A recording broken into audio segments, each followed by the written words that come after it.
Hi, everyone, and welcome to today's session on EBSCO AI for Research Discover More Faster. This is an encore session of the second session. My name is Ryan Salas, and I am a training specialist for Southeast Asia at EBSCO. And I'm thrilled to have you all here with me. So, a little bit about myself and what I do at EBSCO.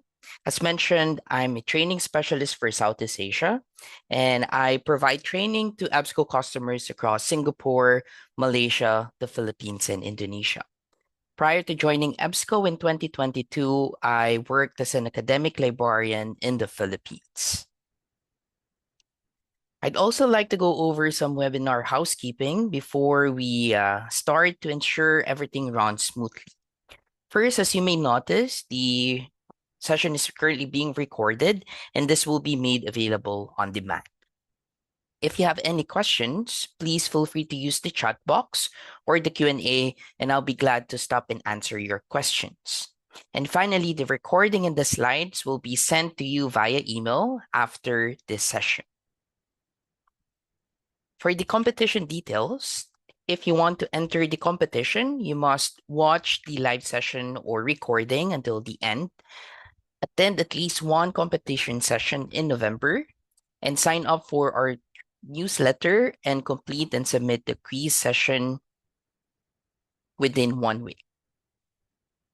Now, to kick things off, here are the objectives for today's webinar. It is my hope that by the end of this session, you'll be able to describe and apply 5 key search strategies to improve search accuracy, use EBSCO's AI natural language search mode, generate AI insights for full text articles, access citation discovery, references, and retracted articles.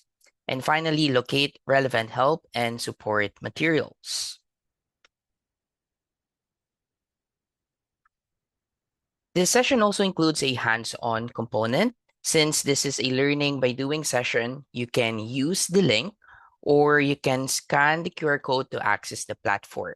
I'll share the link in the chat box along with the password. So for those using mobile phones, you can simply scan the QR code and follow along. So pop in the link and the password. So all you have to do is click on the link and then enter the password. Just make sure that there is no space in the first letter for the password, otherwise it won't work.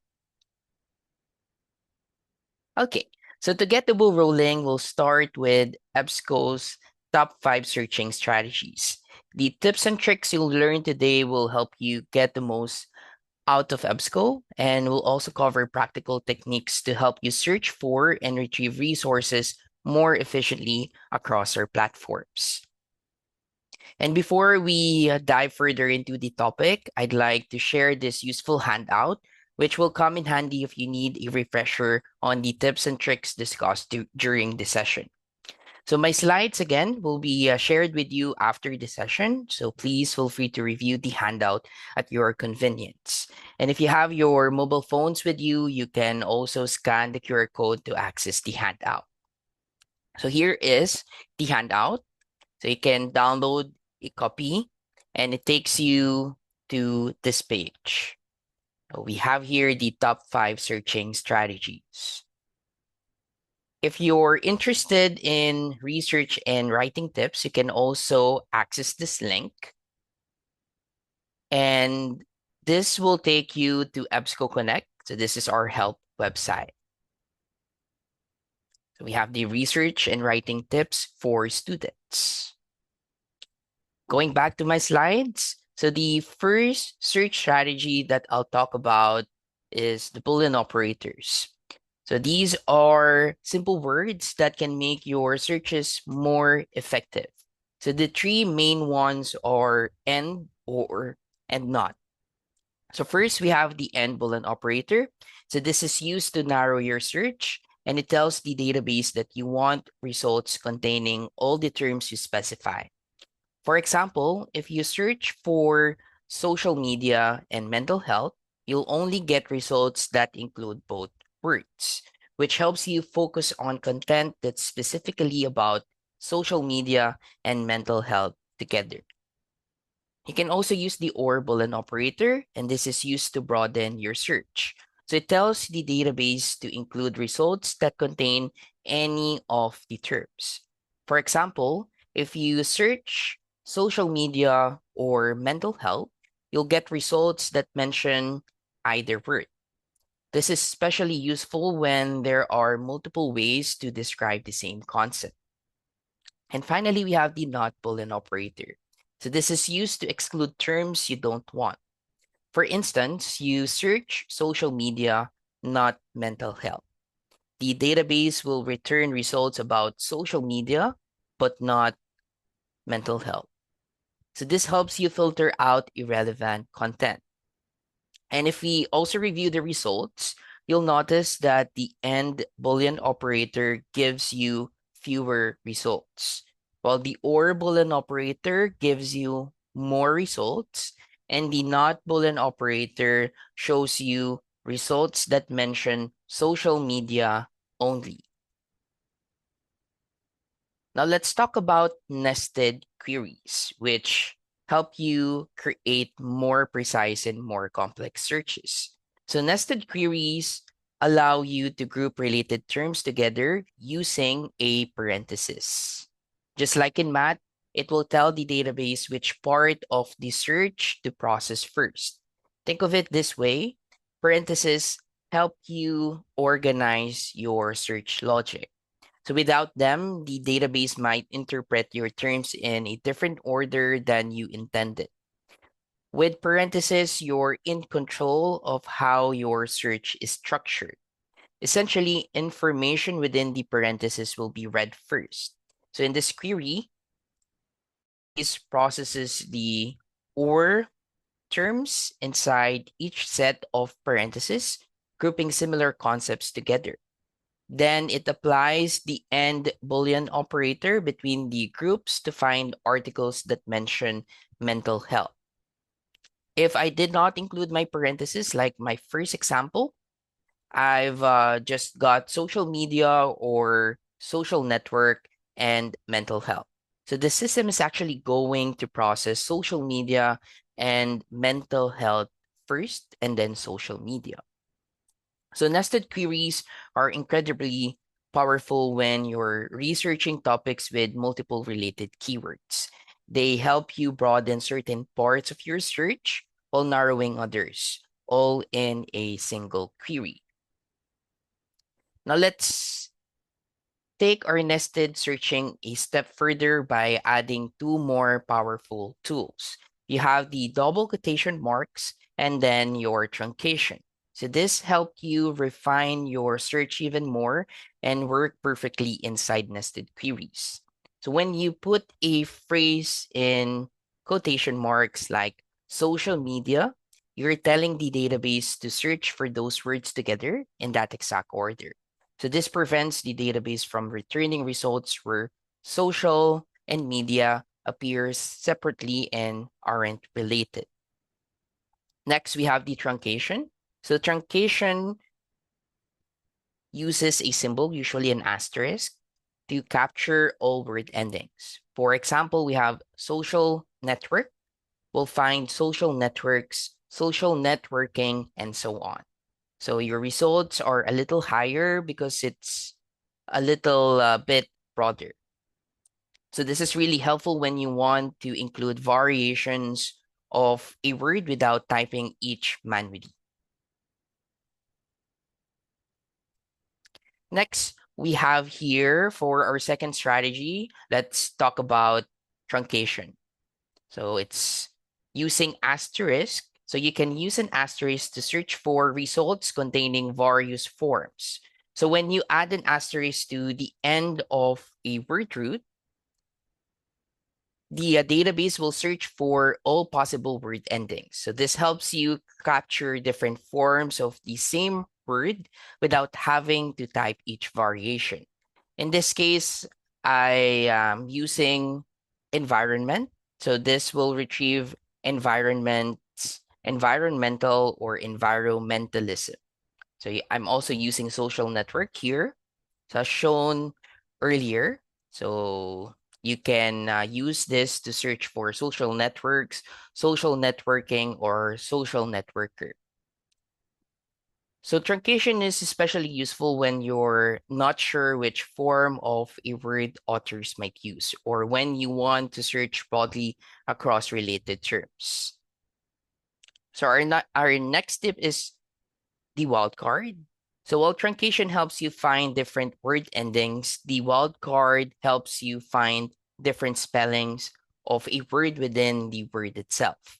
On EBSCO, we mainly use two wildcard symbols. So these are the question mark and the hash symbol.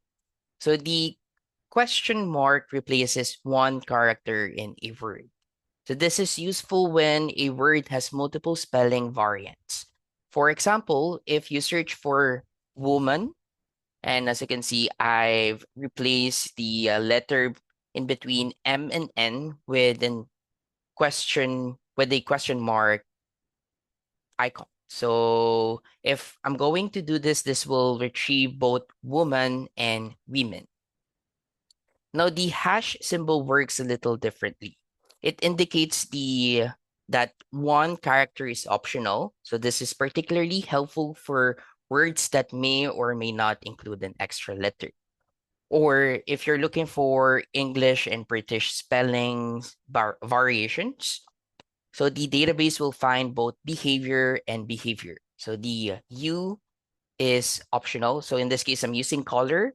So it will retrieve results containing color and color with U. So the U here is optional, and the hash symbol tells the database to include both versions. We've also got asterisk between terms, which is a handy technique when you want to capture compound words or words that may appear with or without a space or hyphen. So when you place an asterisk between two words like social and disorder, EBSCO will search for different variations of how those words appear together. So this includes social media disorder, social anxiety disorder, and so on. So for our fourth search technique, it's called field searching, or sometimes called qualified searching. So field searching increases the precision of your search. So every article record in EBSCO is made up of different fields. For example, you have your title, your author, your subject terms, abstract, publication, and more. So field searching allows you to tell the database exactly where to look for your keywords using advanced search feature. So for example, you can limit your search to the title field using TI, which is helpful if you want articles that strongly emphasize your topic. For example, I've got social media and mental health.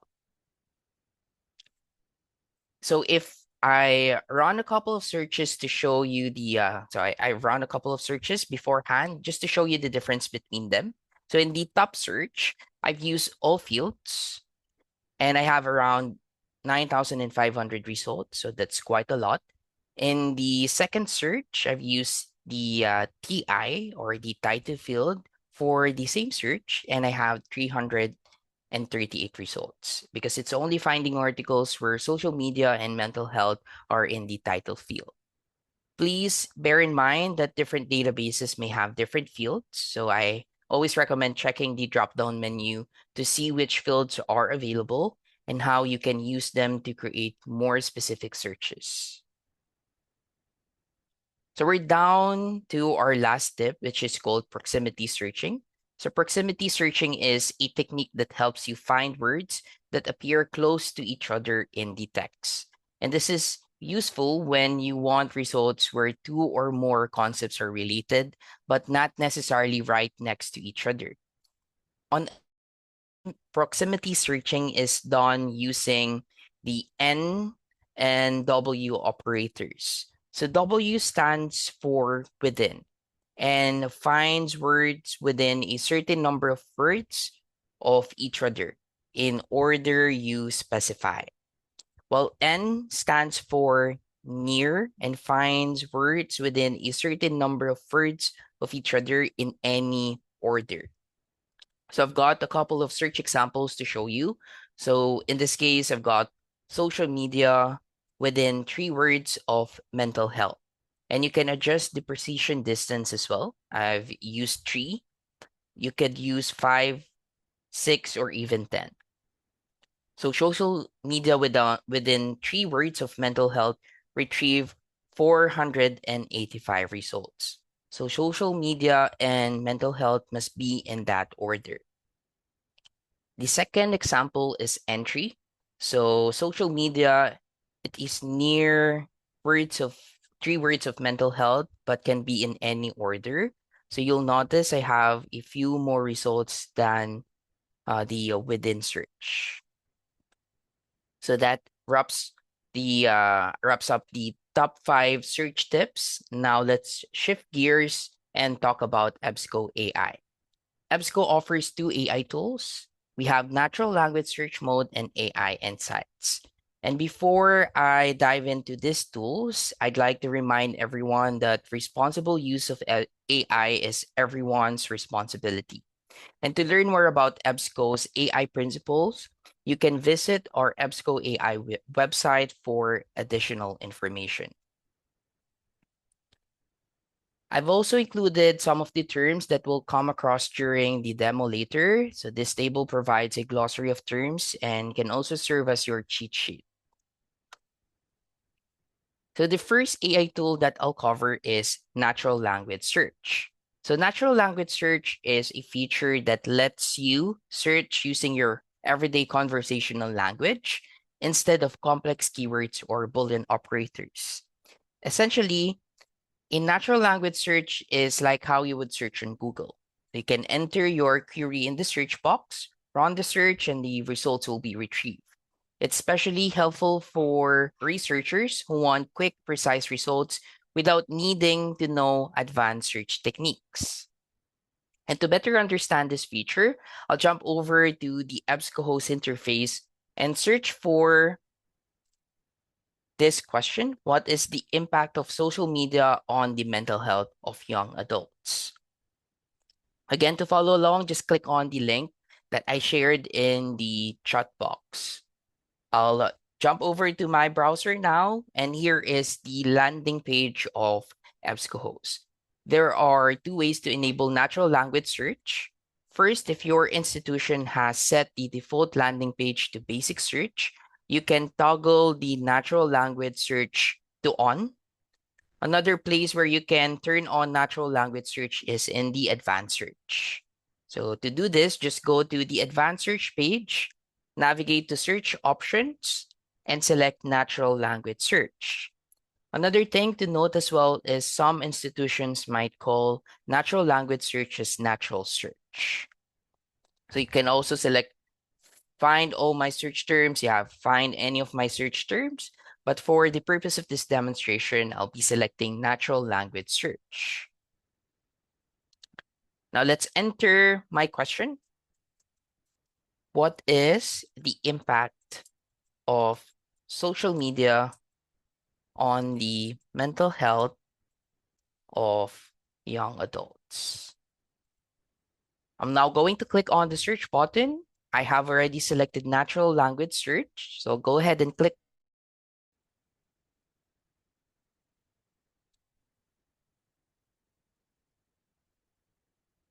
And here are the results. So it yielded a total of 2,426 results. I can scroll through the list, and as you can see, the terms here are highlighted. I've got social media, we have impact, young, and then we have mental health. When using natural language search, you will have an option to click on Show Refined Query, which will display a Boolean version of your natural language query. This transparency allows you to see how your queries are interpreted by the system, serving as a verification tool to ensure that our AI correctly understands your intent. So you have here the query And as you can see, the system is using Boolean operators. Let's go back to the results. What you can also do is bookmark them. So you can click on the bookmark icon, and you can also access the tools and features. Just click on the three dots. You've got the site feature. You can add this to your project, share this, and you can also download this if you want to. And I also encourage everyone to sign in to their My EBSCO account to ensure that the items you'll save in your dashboard will be saved permanently. And if you've also come up with great search results and wanted to stay updated on the changes on the search results, you can set up a search alert to save time, as you won't have to constantly check the platform for new information. So by setting up an alert, you receive notifications from EBSCO whenever there is a change in the search result. If you want to create a search alert, just click on the three dots and click on Create Alert. Please bear in mind that you must log into your My EBSCO account to be able to create an alert. If you're not logged in, you'll be prompted to do so. So here is the form that sits behind it. The only required field here is the alert name. So you can now click on Create Alert, and that's how you set up your search alert. Going back to my slides. All right, so a quick recap. Earlier, I showed you how to access your refined query. I'd also like to share some tips for using the natural language search mode.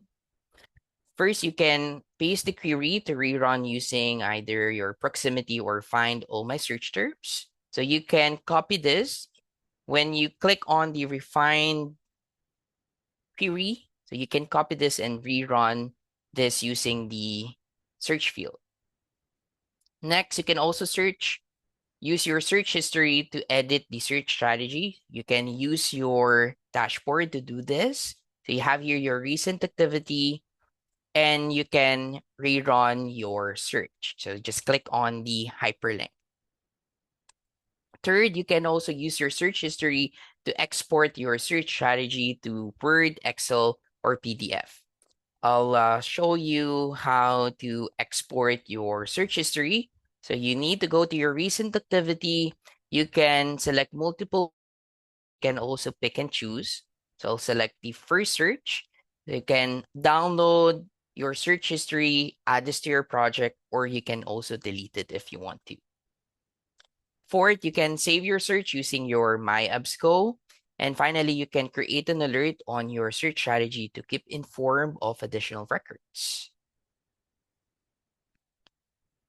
Okay, so I mentioned earlier that we're going to have a hands-on activity in today's session. So you can access the link that I sent in the chat box and search for this question. So the question is, what is the impact of social media on mental health? After retrieving the results, please copy the refined query and enter them in the chat.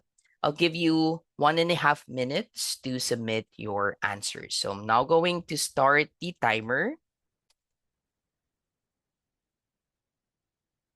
Okay, so I have already started the timer. You have 1.5 minutes to submit your answers. Again, you can enter your answers in the chat box. So you can search for what is the impact of social media on mental health.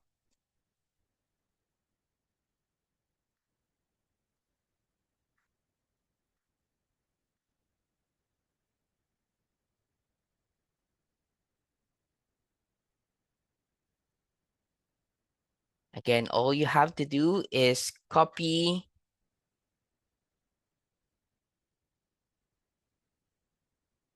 the refined query and then paste this in the chat box. Okay, you have less than 30 seconds.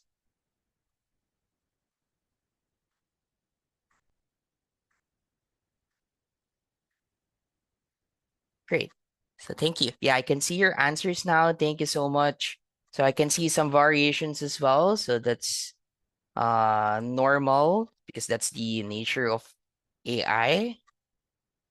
Okay, so thank you so much. Yeah, I can see some variations as well. Uh, Yeah, actually, the answers here are identical, so that's interesting. But sometimes you'll notice that there will be variation, so that's normal because that's the true nature of AI. Thank you so much for participating.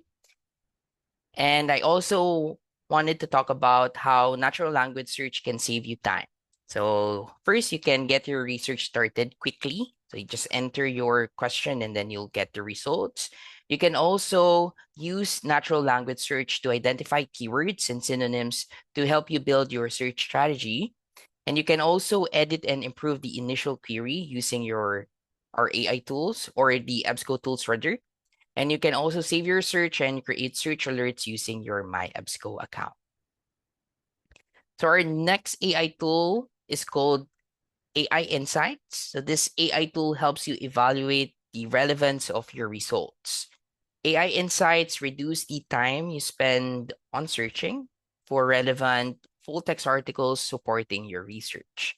And it offers concise summaries presenting 2 to 5 key points for each document. And it's also grounded in the full text, so it's different from the abstract. Please note that libraries must request AI insights. So if you don't see it on your platform, it means that it hasn't been requested or enabled for you. Another thing to note is that not all records will have an AI insight, as we need to seek approval from the publisher first before we can generate the insights. Now let's go back to the platform and I'll show you how you can access AI insights. So I've rerun my search and I can scroll through the list. So you have your AI insights button. When you click on this, the system will generate 2 to 5 key points. Again, it's grounded on the full text. So as you can see, we have here the insights. So compared to abstract, I'm going to click on show more just to expand the abstract. So as you can see, insights are often, though not always, a more concise and easy to read summary of the article. So insights are more consistent in terms of the formatting.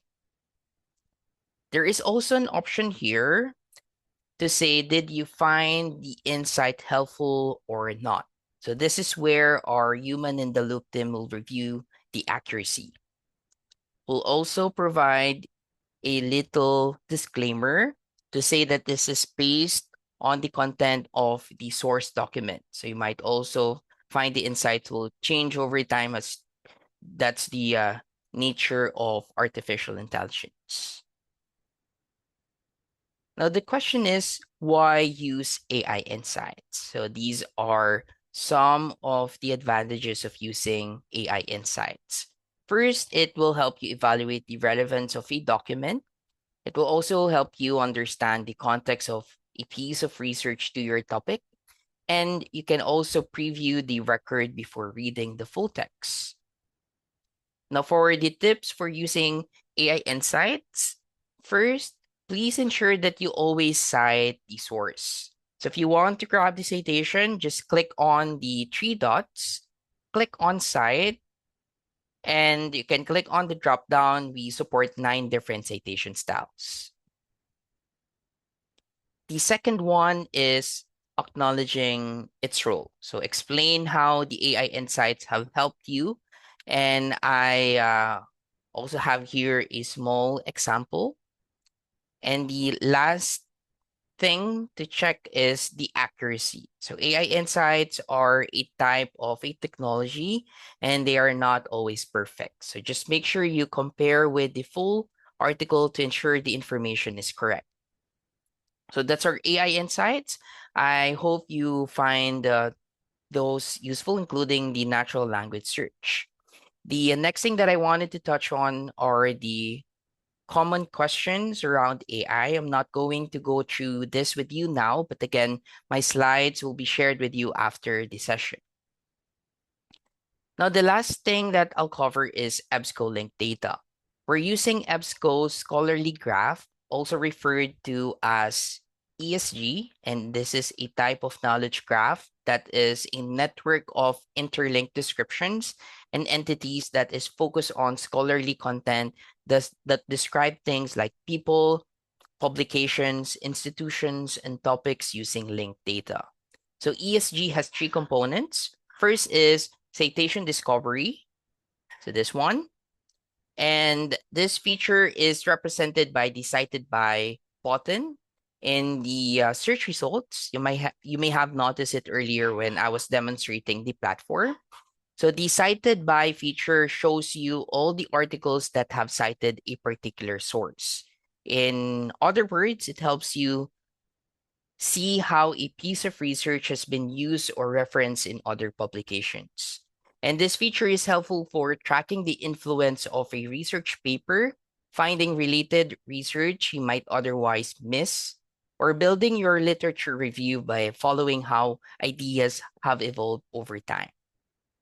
I'll show you what it looks like on the live environment. So again, we're on the search results. If you want to access cited by, you can click on the cited by button and it will open a panel to the right and show you the citing articles. Now you'll notice that some are black and some have a blue hyperlink. When we see the blue hyperlink, it means that it's available somewhere in the library. Where it's black, it means that it's not available within the EBSCO environment, but you can still locate it because it includes the DOI and, of course, the title. You can also change the sorting option by citation count or by published date. So that's your cited by. The next feature is called references. So this feature will help you discover connections to a piece of research and helps you easily locate records. So you can access the references from the detailed record. So just click on the title. And you have another access point for your citations as well. So you can go to the detailed or abstract record and click on the cited by. So here is your references. And this is used by the authors of that source record. So from the results, you can see the citation count, and then again, you can rearrange the sorting option. Now, the last feature that I'm going to show you is called retraction. So retractions are articles or papers that have been officially withdrawn by the journal or publisher.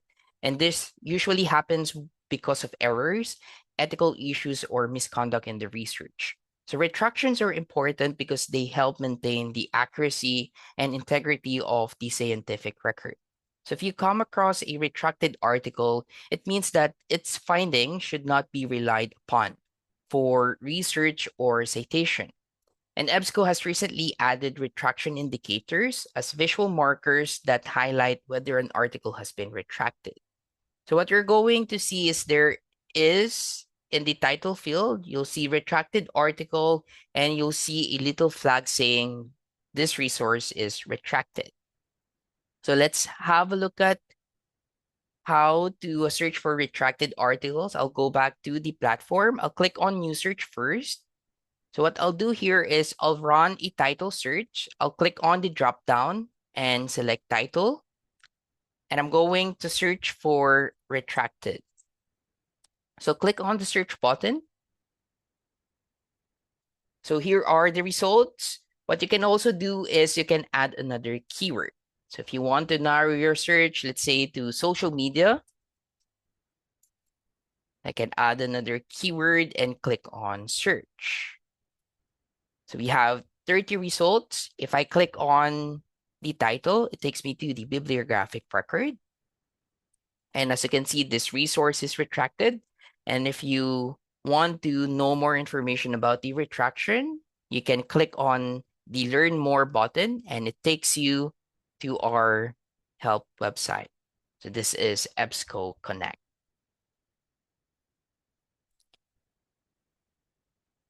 All right, so I'll pause for a while. If you have any questions for me, please let me know. You can type them in the chat box. In interest of time, I'll answer your questions offline. So while waiting for the questions, I've also compiled some helpful links for you to review after our session. You can click on the hyperlinks. And lastly, a quick recap. So these are the references I used. So a quick recap on how to enter the competition. So first, you must watch the session or recording until the end, and you need to attend at least one competition session. And you need to also sign up for our training newsletter and complete and submit the quiz within 1 week. So for our training newsletter, if you want to sign up or register, you can scan the QR code now, or you can also access the link. And please don't forget to complete and submit the quiz.